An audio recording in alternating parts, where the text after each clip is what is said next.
All you guys and gals out there in YouTube land, how you doing? RG here, Ron's Beer Reviews and Tools. We got another fine brew. I think we're going to review it first and see how fine it is. From Upper Pass Brewing Company up in Vermont,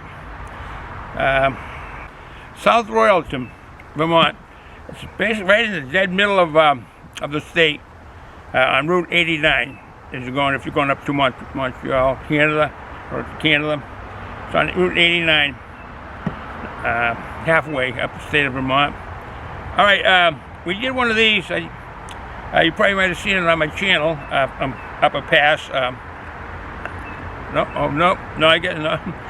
guess not. It's not posted yet. But we did an Upper Pass. It was a double IPA. This one here was an APA.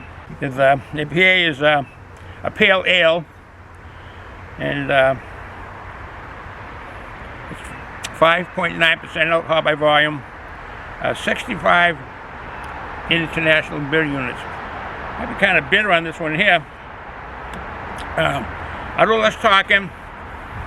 I sometimes go on these tangents and end up talking more than I should before I get to the beer. So let's pour this. Let me have a drink of H2O, some Bassa.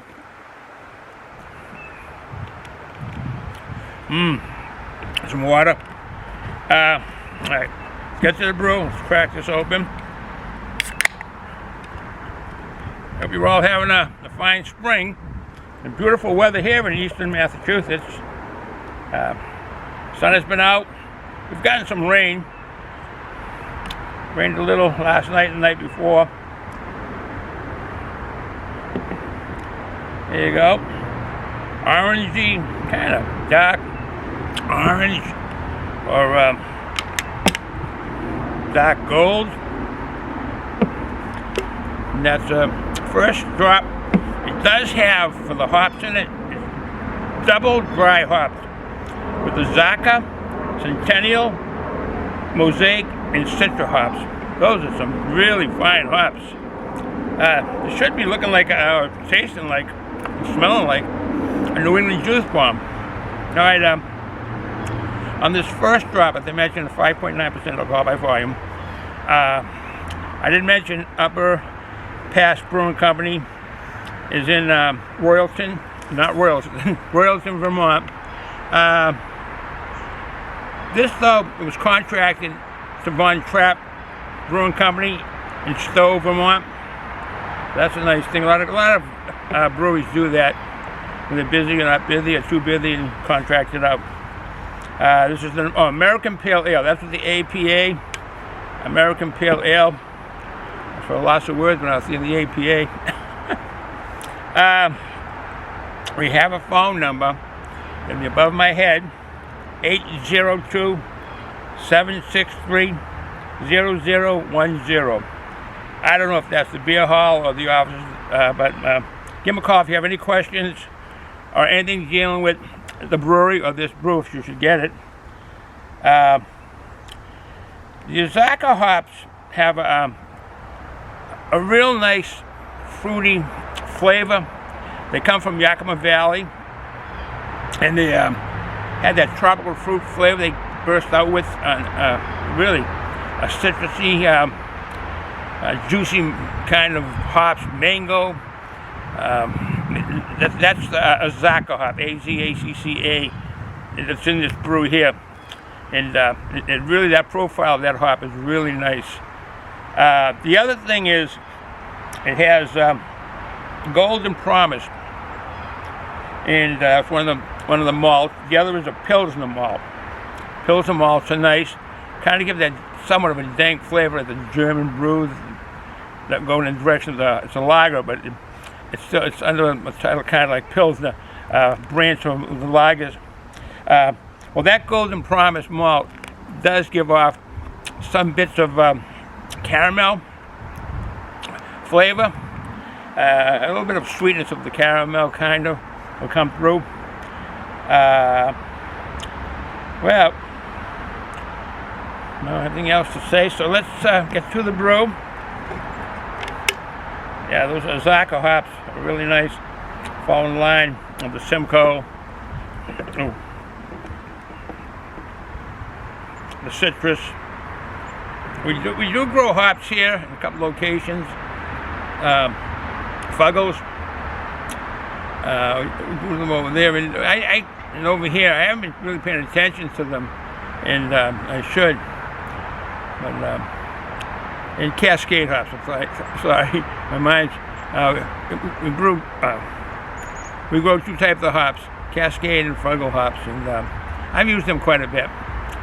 All right, I don't brew like I used to years ago. All right, let's get to the brew. Let's stick to the brew here. Right away, malty. 65 international bitter units, 5.9% alcohol. Oh, grapefruit. Picking up grapefruit. Oh yeah. Once you get the aroma of grapefruit, it kind of sticks in your nose. Pineapple. Well, this may be a juice bomb. Down the line, it sounded like it.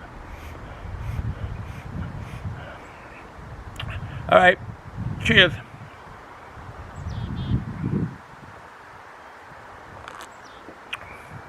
Well, that's drinkable. Has bitterness to it, a little bit of astringency. It is not a juice bomb, New England juice bomb. It's flavorful, but it has bitterness and a little bit of astringency like the West Coast IPAs.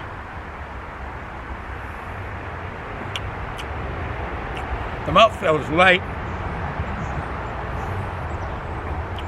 Good combination. There you go.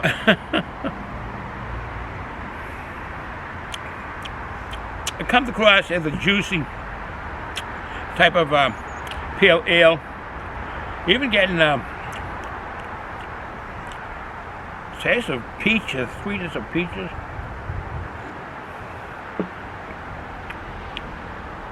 Again, that bitterness lingers just a little. Doesn't come. It lingers a little bit in the back of the throat. Mango. You can smell the mango. Follows the nose.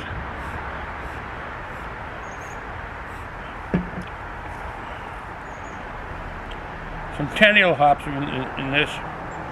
MOSAIC and CITRA. MOSAIC are really good.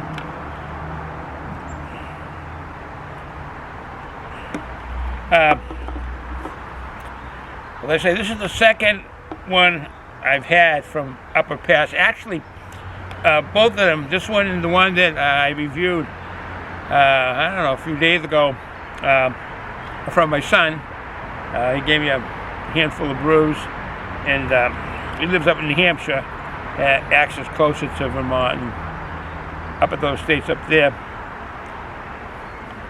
This was canned November 29th, 2022. Not bad.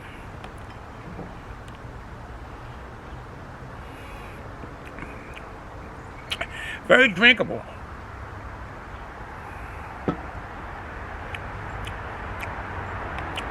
And those flavors are always coming out. A touch of the tropical fruit from the hops, but it has an astringency to it, very minor, and the astringency kind of stays in the back of your throat as you're drinking it. So I won't run this long. Beautiful day here in eastern Massachusetts. We don't have any more snow on the ground, as you can see. We had a bunch over here, and there's a bunch of snow here where the shade is, and there's a bunch way out back there. I can see some snow way farther down where the sun really doesn't hit. But other than that, it looks like a nice spring time with no snow on the ground. Actually, I do see a little bit of snow over there now. I do, which is in the shade. All right, enough of the weather report. So, from eastern Massachusetts, if you're going to drink, be in a doubt, be responsible for what you do if you're going to drink alcohol. And enjoy do things with your family. Cheers from eastern Massachusetts. Cheers.